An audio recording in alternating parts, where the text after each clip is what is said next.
Tonight on WTOP-10 Nightly News, a night at the theater for SUNY Oswego's theater department, why their latest offering stands apart from the others. And students creating movies to move voters to the polls on Election Day. Plus, a rush of new faces coming to Oswego this weekend, why they're coming and what Oswego has planned for them. WTOP-10 Nightly News starts now.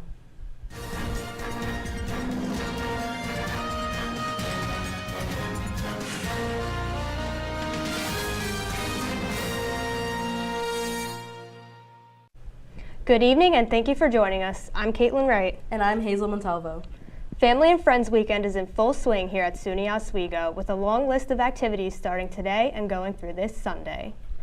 Buildings across campus will be holding different events, including movies, comedy shows, and nature walks. At Lee Hall, students can watch the film Flushed Away while chilling in the pool.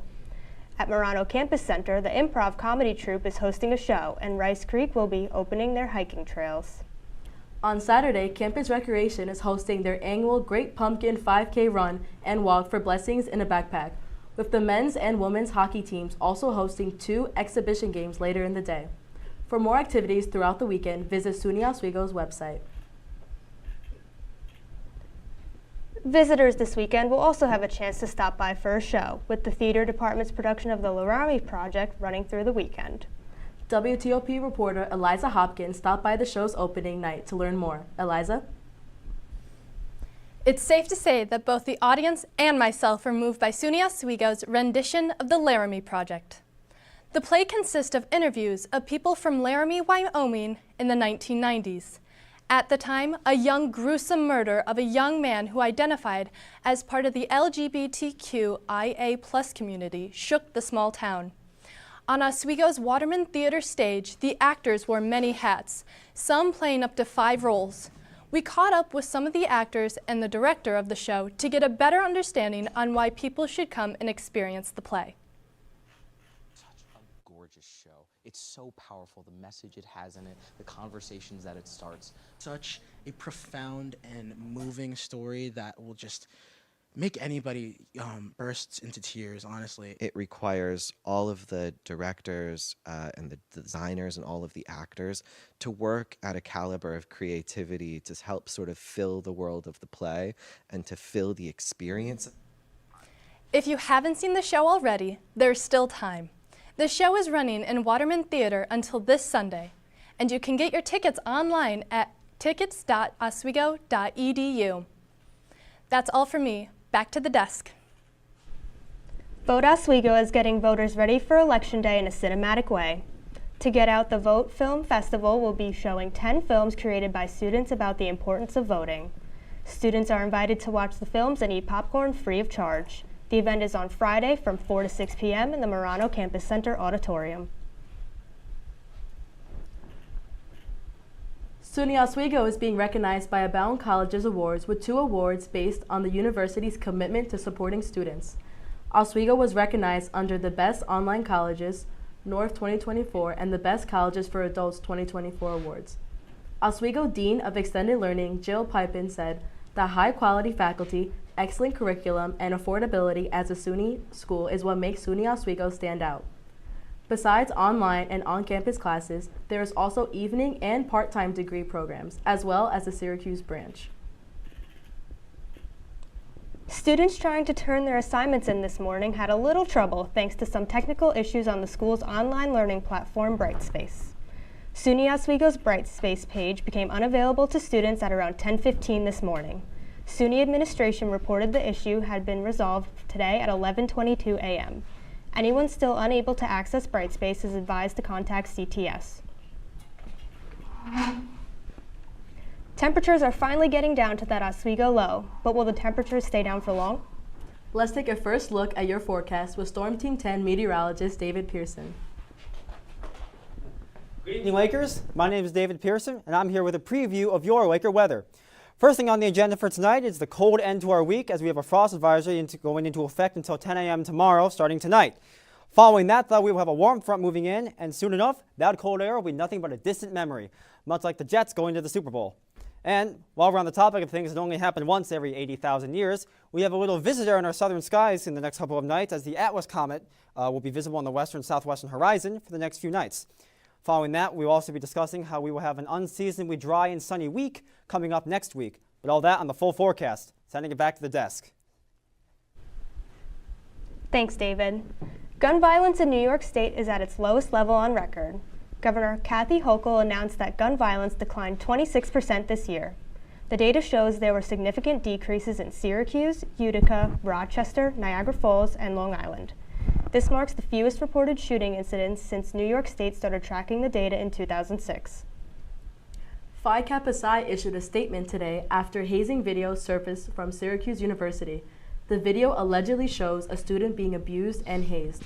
The national organization said in a statement, quote, "The university and the fraternity have immediately suspended the chapter's operations and engagement with new members while a full investigation is being conducted. Phi Kappa Psi will work closely with university officials to identify those responsible and ensure accountability."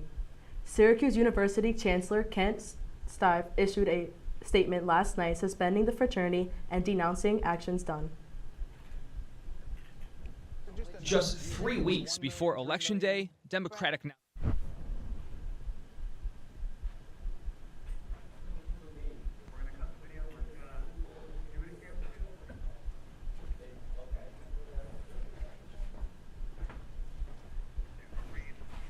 Still at 10 tonight, the death of Hamas's leader by Israeli forces, how he died. Plus, New York residents with Excelsis insurance may be walking back into well-now urgent care soon. When you look at the number of disasters in the U.S., chances are every area will deal with some kind of emergency in the next decade. And between school, sports, and social lives, chances are you won't be with your kids when it happens. Will they know what to do? Ready.gov/kids has the educational tools and information to make the conversation easy. When the time comes, chances are they'll feel prepared, not scared. So talk with your family today.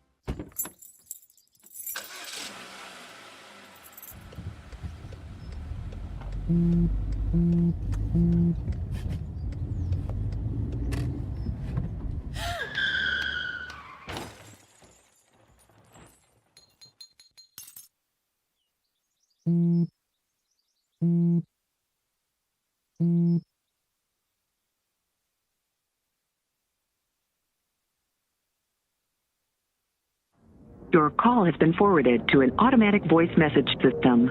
At the tone, please record your message.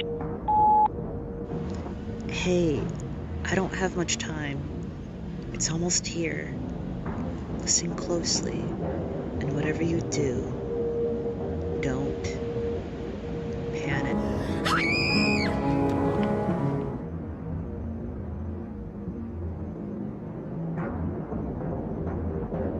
Up to Dobson at the point. The cross-ice pass comes to Parise, who's going to extend the lead to 3, but the Columbus Blue Jackets, they're not going down without a fight. Puck loose, out in front of net. Welcome back to the best show on WTOP. I'm your host, Miss Meg Trivia. And I'm Donna P. We start things off in the pool as 4 members of the Oswego women's swimming and diving team have earned all SUNY honors. Oh, finally, we got that old music back. Welcome live inside the Outer Open studio for the newest episode of Sports.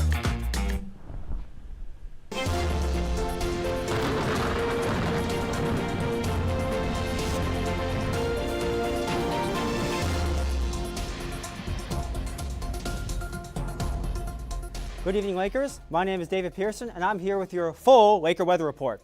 Looking at current conditions now, it's looking like it's about 45 degrees with pressure around 1,000.7 millibars, humidity around 72%, and our dew point relatively low at 38.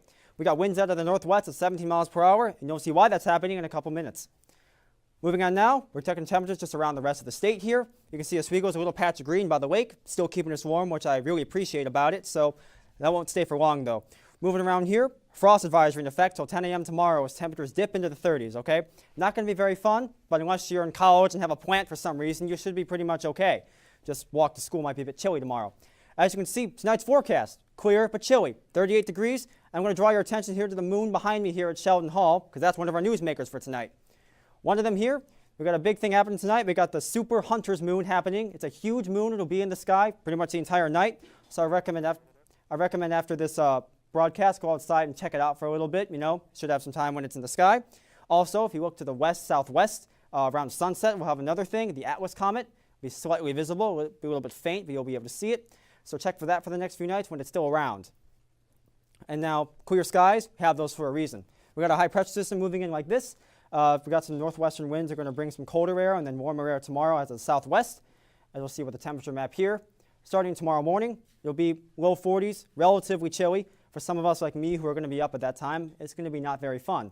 But you'll see around 12 o'clock noon, within the 4:30 hour, it'll be about 23-degree warm up, about 60 degrees in Oswego. It will cool down again as the sun sets and the warm temperatures leave, and then should be pretty cool for the start of the pumpkin run for this Kick Off Friends and Family weekend.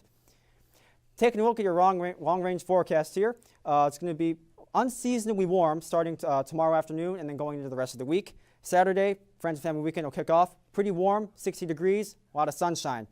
If you look for Sunday, Monday, and Tuesday, there's that big red, that big yellow dot in the sky from the northeast. So haven't seen that very often. We're going to see it like twice the whole time we're here this year. So take advantage of it when you still can, okay? It's going to be 60s, unseasonably warm and unseasonably dry. So take advantage because you might not get that again for the next 5 or 6 months, all right? That's all for your Laker weather report. Sending it back to the desk with the rest of the night's announcements.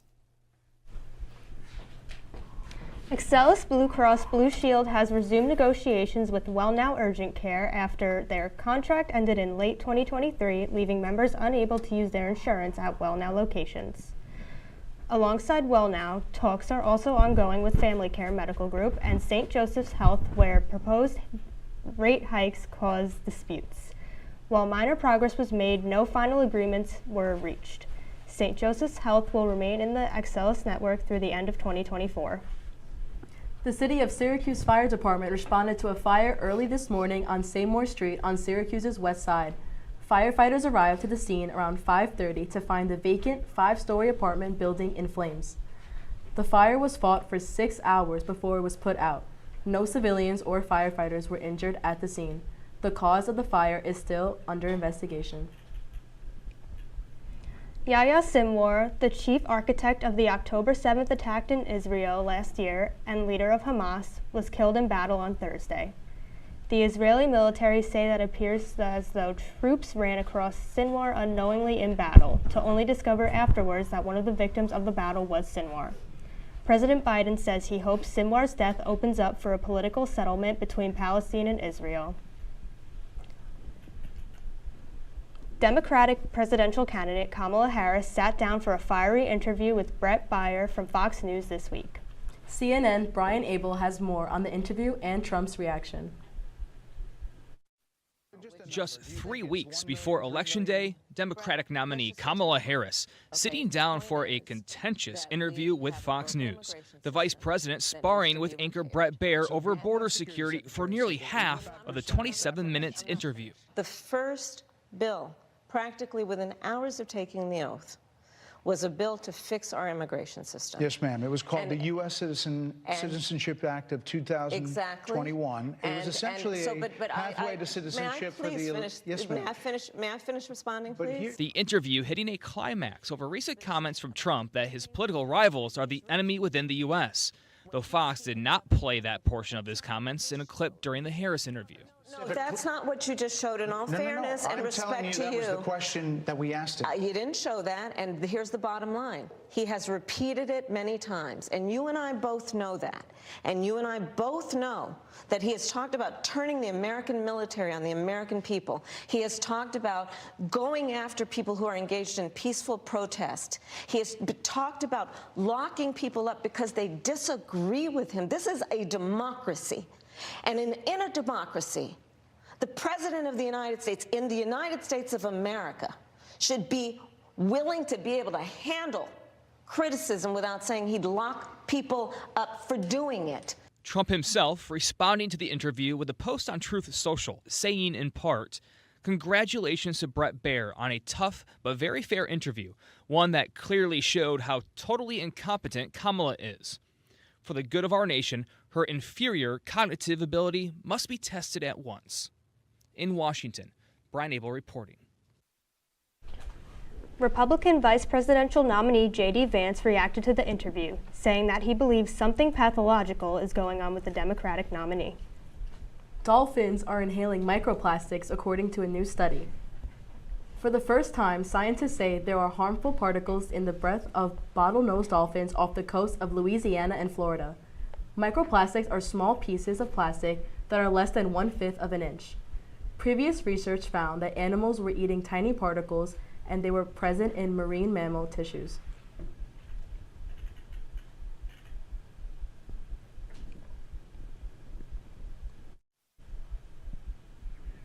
When WTOP-10 nightly news continues, a fire pit company feeling the heat after a new recall on products.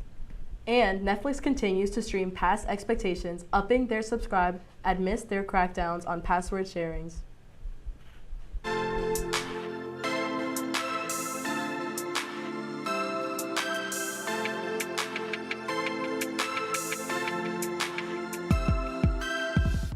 Hey guys, it's me, Isabella Gomez, filling in for Smokey Bear because he's got more to say than just... Only you can prevent wildfires. Like, if you're outside enjoying a barbecue, don't let a hamburger distract you from fire safety. Make sure you aren't dumping your hot coals or ashes onto the ground because that could start a wildfire. So take wildfire prevention seriously and let's save the world one day at a time. Juntos con Smokey Bear, podemos hacerlo. Go to smokeybear.com to learn more about wildfire prevention.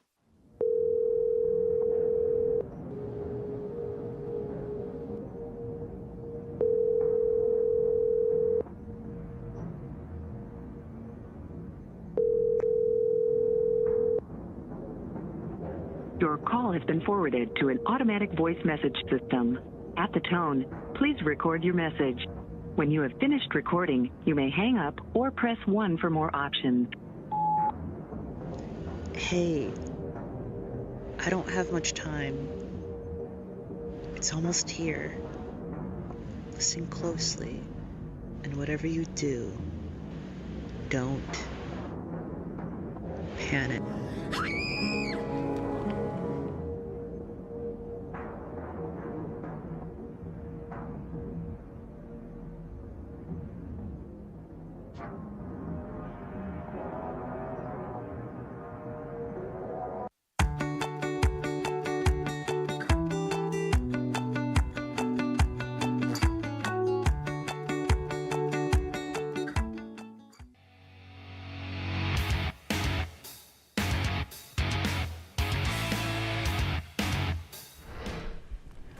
Welcome back to WTOP-10 Nightly News. In consumer news, Netflix gained another 5.1 million subscribers in their third quarter, surpassing Wall Street's estimates by more than 1 million users.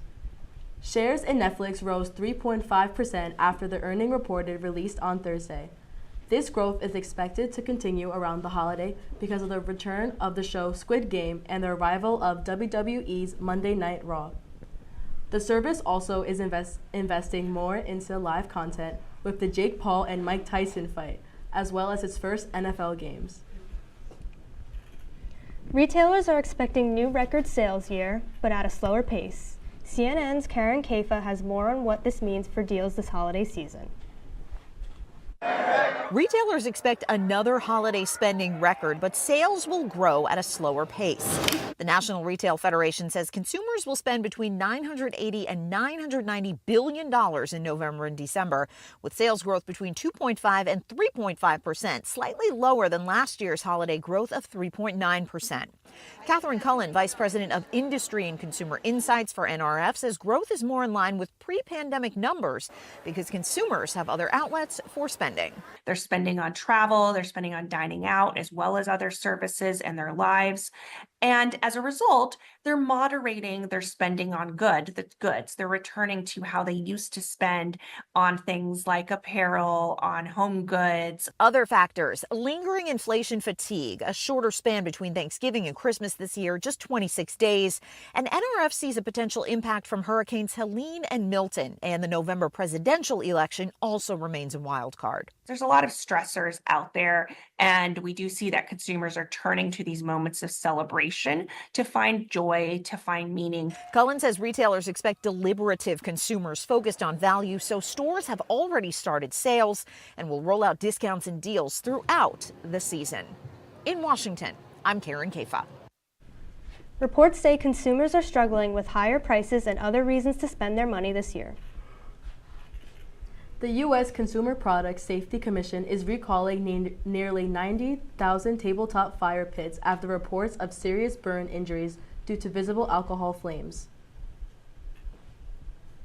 The Colson branded pits pose a flame jetting hazard when refilling the container with liquid alcohol. As reports say, the burning liquid is propelled during the process, landing on skin and causing severe burns. 19 injuries have been reported because of the flame jetting. We will now switch our attention to sports with our reporter Jacob Coleman. He will give us a quick look at our two big games coming up this weekend. Hello everybody, Jacob here, and we got two big soccer matchups to look forward to this weekend on both the men's and the women's side. For the men coming back home off their road trip to Potsdam, they look to keep the great season rolling versus SUNY Plattsburgh this Saturday. And for the women, they will also take on Plattsburgh, but reverse the role with the men, and they will go on the road for this one. If you would like to watch the women's game, you could head to youtube.com/WTOP-10TV to check out our broadcast of the game. And obviously, if you can, make it and pop out to the men's game to show your support. The men's game starts at noon and the women's at 1. That's all for me, but stick around after the break. Our guy Jason will give you a look into the MLB playoffs and the WNBA playoffs. And it could be your last chance to see one occur for 2 decades, as the next time one will be visible over the continental U.S. He's May 84. Yarrow told police in the hospital that he had pressed the doorbell and waited. They mix with oxygen and nitrogen that can briefly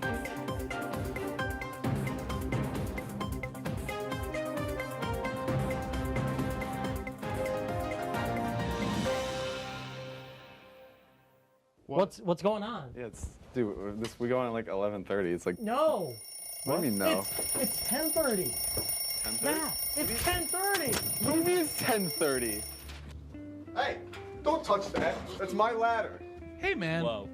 You know this book was already discounted 10%? Wow.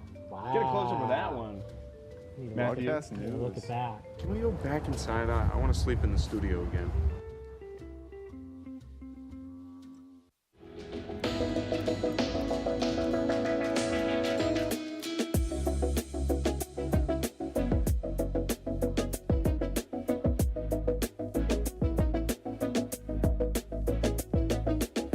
When I was in foster care, I never knew when I would have to move, so I always had my suitcase ready to go.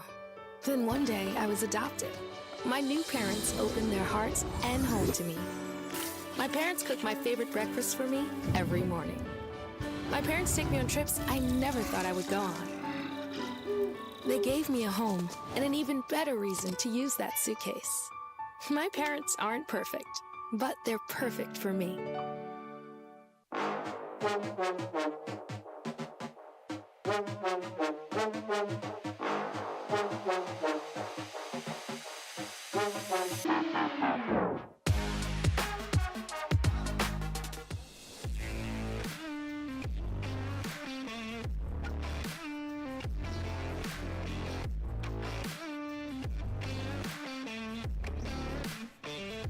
Hello, I'm Jason Rude here with your latest on local and pro Thursday night sports update. Turning to Lakers sports, men's soccer tied with the Potsdam Bears 1-1 yesterday. Sophomore Tyjae Ellis scored first with the assist of Ethan Carrera, but the Bears quickly answered with a goal off of a throw-in. Both teams fought hard in the second half, each with 4 shots on goal. The game ended in a tie after Ellis received a yellow card, but the Bears could not capitalize. The Lakers now hold 6th in the SUNYAC rankings with their second conference tie of the season. They host Plattsburgh this Saturday at noon for their senior game. Some new faces will be joining the men's hockey season this season, with the Lakers adding a massive 19 student athletes to the roster. With 13 with 13 seniors graduating last year. New talent from Ontario to Illinois will bring their playmaking skills to the Oswego ice. 9 returning players from last year's squad will join them. Head coach Ed Gosick enters his 21st season, aiming for another successful run. The Lakers' first exhibition game is this Saturday against King's College at home. Puck drops at 7 p.m. Shifting to pro sports news in football, following a blockbuster trade made by the Las Vegas Raiders to the New York Jets, wide receiver Davante Adams is set to make his highly anticipated debut at MetLife Stadium this Sunday night against the Pittsburgh Steelers. Adams, who had been out of the Raiders' last 3 games due to a hamstring injury, is now back to full health and ready to hit the field. This will mark the first time Adams plays alongside quarterback Aaron Rodgers since 2022. When he departed from the Green Bay Packers. During their 8 seasons together, the duo combined for an impressive 622 receptions, 7,590 yards, 69 touchdowns in the regular season. Kickoff starts at 8:30 p.m. live on NBC. In the MLB playoff, both championship series continue tonight as currently, or I should say before, the Yankees were in Game 3 against the Cleveland Guardians. Now, it went all the way to a grueling 10 innings where the Guardians were able to win 7-5, getting their first win of the series with a David Fry home run. However, the next game, which will be Game 4, the Yankees are only 2 wins away from having their 41st appearance in the World Series. Also currently going on is Game 4 of the NLCS series as the New York Mets host the LA Dodgers. The Dodgers currently lead the series by 2-1, and the Mets are out with their star first baseman, Freddie Freeman, who is out with an ankle injury. Both wins by the Dodgers have been blowouts against the Mets, and the score is currently bottom of the third, 3-2. Now shifting over to WNBA news as we had the New York Liberty against the Minnesota Lynx, and currently right here we get 2 back-to-back threes by Kayla McBride for a 2-5 lead in the first. Now if you see Kolar would lead the Lynx with 22 points and 9 rebounds. However, vet Brianna Stewart led the Liberty with 30 points and 11 rebounds, being the first in WNBA history with multiple finals appearances with 30 points and 10 rebounds. Now,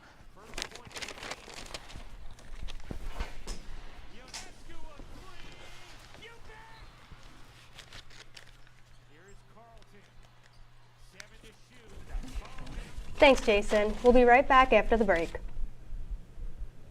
What's going on? Yeah, dude, we go on at like 11:30. It's like No. What do you mean no? It's 10:30. 10:30? Matt, it's 10:30. What do you mean it's 10:30? Hey, don't touch that. That's my ladder. Hey, man. Whoa. You know this book was already discounted 10%? Wow.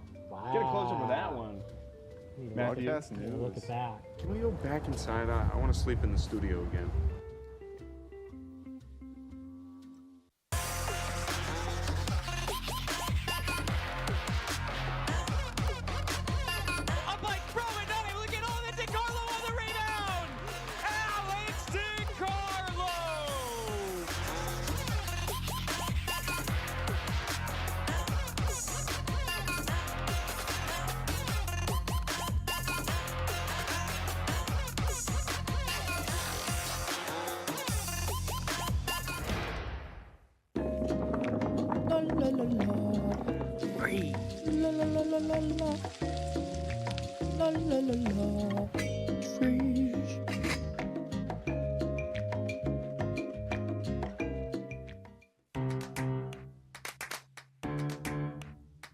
We'll deep dive into our feelings in our Real Talk segment. Stay tuned because it's about to get real.